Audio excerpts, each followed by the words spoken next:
Hey there! There was a time I did a lot of ink reviews under the title Inkcyclopedia. The regulars of the channel may remember those days. The reason I don't like doing ink reviews so much anymore is that it's quite a lot of work. You have to clean your pens really well and you have to try and get good pictures. It's just difficult. It's not out of laziness, it's just that I have a lot of other things to do as well. Having said that, once in a while I come across an ink and I think this is kind of a fun one to do a light Inkcyclopedia with. And that ink today is Neptune Blue. I was sent a couple pens by Emmy from Pen Venture, and he threw in one of these little Diamine bottles of Neptune Blue. And I had been looking for a blue-black, and I posted about that, asking people what blue-black ink would you recommend me to get. Nobody said this one, but I ended up really liking it. So if you like a good blue-black, you may enjoy this one. So I have inked up 4 pens with this ink, and let's see what we can do. And then that's pretty much it.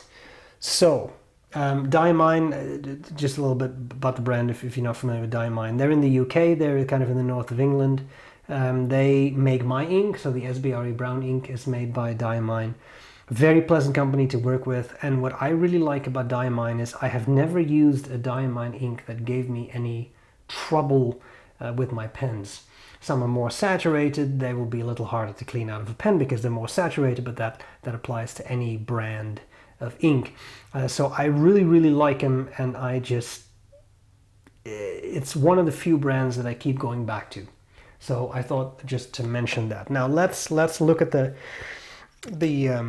ink in different nibs.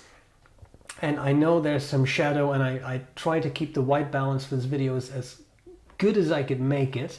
I will post a picture of the writing sample on the website so you can click on it and look at it up close. So here we have Diamine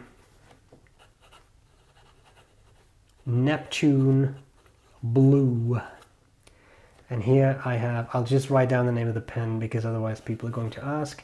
This is a Gravitas Ultimate. It's not, I didn't misspell that, it's Ultim as a material, Ultim Vac. So here we have a fine nib. Of course, fine nibs are not the greatest to show off an ink, right? But I just want to show you the progression here. Horrible writing, I'm sorry. It's been a long day, my arms are a little tired.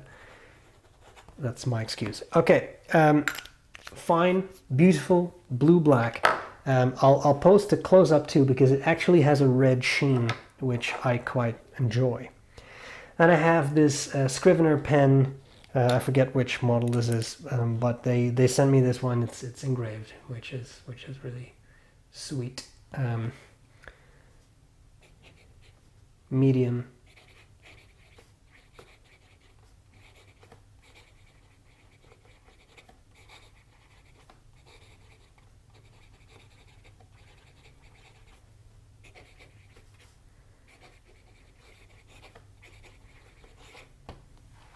Very pleasant writer, skinnier pen, but really quite nice, the Scrivener pens. Here I wrote it down once and then I didn't write it again. This is going to be a mess. It's okay. It's a Scrivener and it's a certain model, and they don't have that many models. So if you go on their website, you'll be able to find this. It's a cute pen. Here we have the second B.R.E. brown pen, Canadian Winter, a beautiful material made by Jonathan Brooks. This is a broad nib, and this is 14K.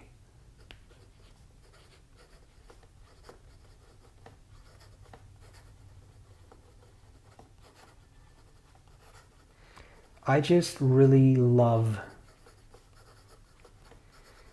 the intense darkness of this ink. It really is a true blue-black. It's really well mixed in my mind, and in these really broad nibs. you can really see that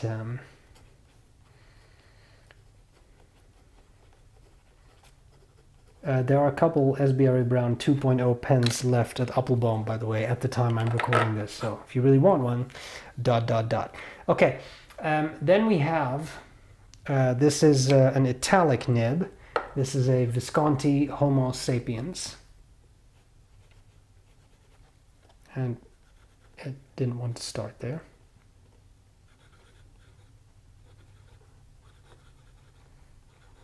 This one may be running a little low on ink. A little lower than I thought it was. I'm sorry. I'm going to do the sneaky thing and give it a quick old dipper in the ink. That means it's going to be quite saturated, but I'm not reviewing the pen. We're just talking about the ink, so I don't think it's a huge issue.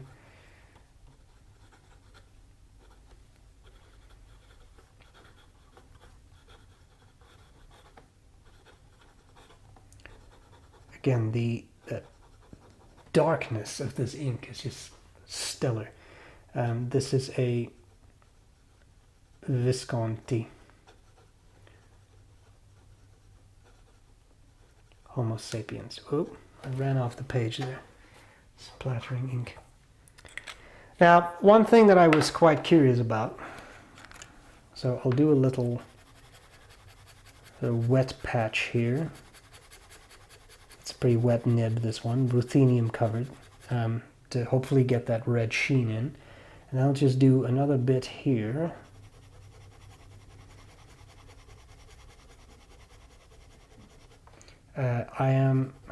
I'm just doing a couple of these. I'm just curious about the waterproofness of this ink, because it almost gives me a bit of iron gall feeling. So I'm going to make sure that's dry, and I'm going to cheat a little bit. Make sure that's actually dry. I'm going to take some water. Remember when I had the eyedropper of death? If you've been around long enough, you know these things. What was it again? The bastard brush? The eyedropper of death? Oh man, those were the days. Long, long time ago. I think that was 2012 or so. Tempus fugit. Okay, so that looks pretty good to me.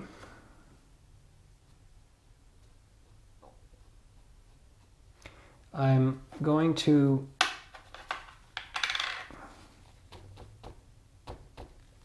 dry it a bit. I wouldn't say that is tremendously waterproof, but what I will do, and I just don't want to have you watch I